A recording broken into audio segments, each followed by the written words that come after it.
Just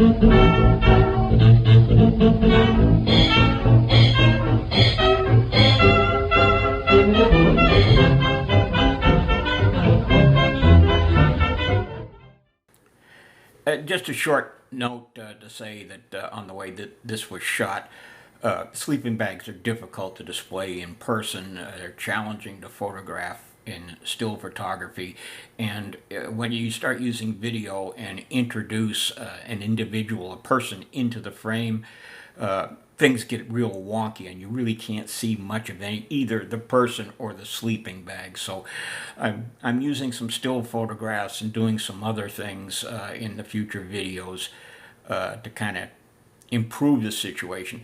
Let me know what you think in the comments down below, if there's anything else, any other suggestions you may have. Howdy, welcome back. This is the second video in our series on early 20th century sleeping bags. Our previous video, which will be linked to somewhere here on the screen, YouTube will tell me where it goes, talked about one of the methods that was used to protect your sleeping bag from the rain, or dew or moisture, bird poop.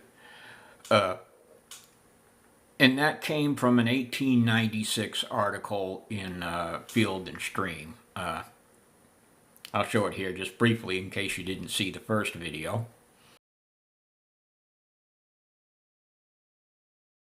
Okay, now in that article, as I mentioned before, not only did they talk about the stockman's bed sheet, but they also talked about using 3 pair of blankets. Now this does not mean you need 6 blankets like you would if you had 6 shoes making 3 pairs of shoes. Now paired blankets means something else. This is what a paired blanket looks like.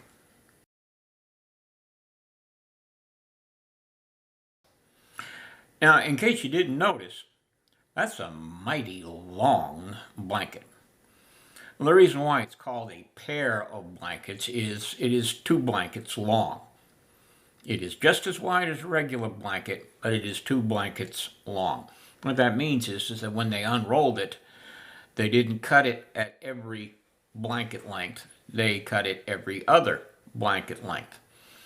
What you could do when you got home is you could fold it in half and cut it at the fold and make 2 blankets, or you could keep it that way.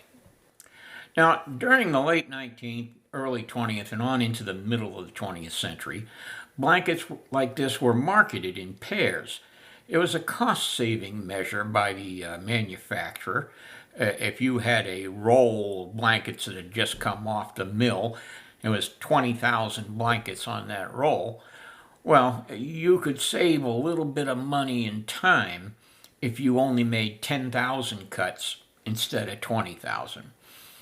It's also a way to move merchandise. It's a 2-for-1 sale, and everybody's seen a 2-for-1 sale. Here's an ad advertising paired blankets.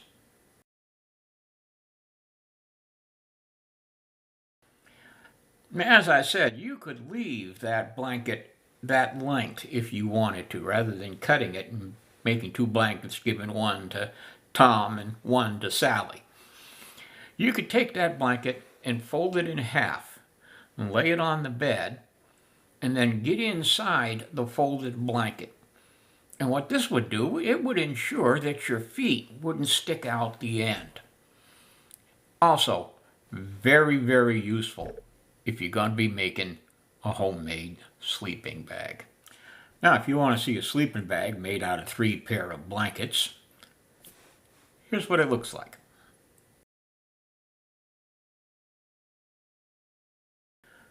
Now, I could show you how I folded those blankets, those 3 pairs of blankets to get that sleeping bag. But first off, I could take them outside, lay them on the ground, and start folding.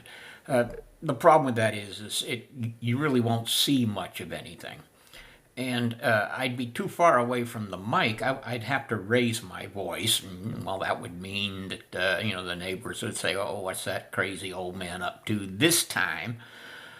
And then even if the mic did pick it up, most of what you'd hear is me huffing and puffing and grunting and stuff like that. And then for the rest of the video, all you'd hear from me is a complaint about my back. So instead, I think I've come up with a way that's a little bit easier on you and me. Take a look and see what I've done. This will show you how to fold those blankets without all that other trouble. Here we have a blanket. The scale on this is 1 inch equals 1 foot, by the way. This blanket is 13 feet long by 6 feet wide. This blanket right here is 12 feet long by 6 feet wide, and we lay it on top of this blanket just slightly off to the side. This is another blanket, 6 feet by 12 feet, and we lay it again slightly off to the side. We take our first blanket and fold it up so that it is even. We take our second blanket and fold it up even with the other one. And we take our longer blanket and fold it. And now what we've got is an envelope that is 6 feet by about 6'8". Then we fold it in half once again.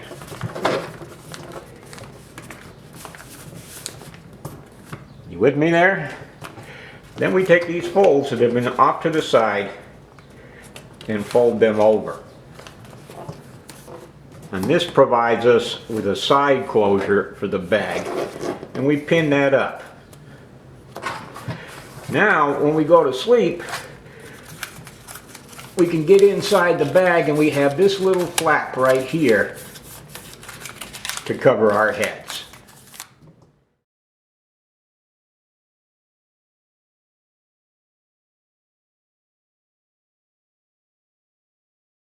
Now, you might want to remember that part about making that flap, that hood part at the top of the sleeping bag there. It's going to come up in the future. Now, the reason why I made this video is that if you go to YouTube and you start looking around for homemade sleeping bags and early sleeping bags, what you're going to see is bushcraft videos and military reenactment videos showing you how to make a bedroll out of standard sized blankets and a small tarp. Okay, but a pair of blankets was a thing. It was a big thing, and it was mostly in the civilian world. You didn't hand out a pair of blankets to a soldier, although a soldier would be really happy if he got one.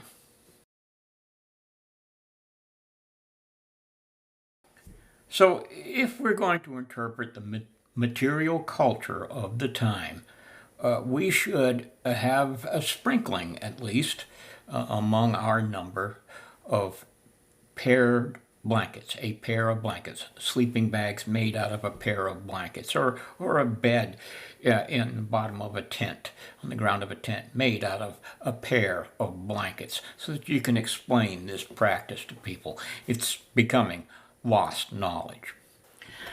Now, as a living historian, if you want to replicate this, you could take some reproduction blankets or new production blankets and sew them together lengthwise, and you could do this same kind of thing. A couple drawbacks to that: number one, you would probably need to use a serger to make sure that the seam is going to stick around, and number two, it's cheaper to buy originals. Let me show you.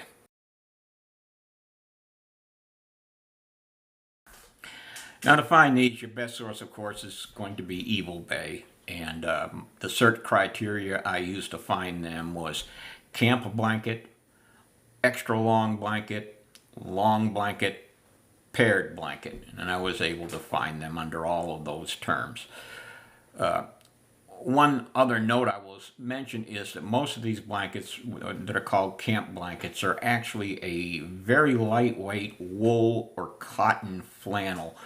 And they were designed to be used camping in more temperate weather this is not winter material, but it's good enough for camping out in the woods in August through September and into March and April.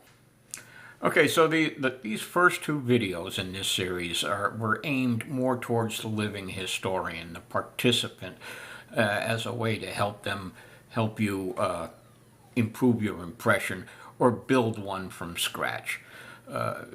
In Bannerman's camp, we generally focus a lot more on reproduction military gear as sold in Bannerman's catalog during the late 19th and early 20th century.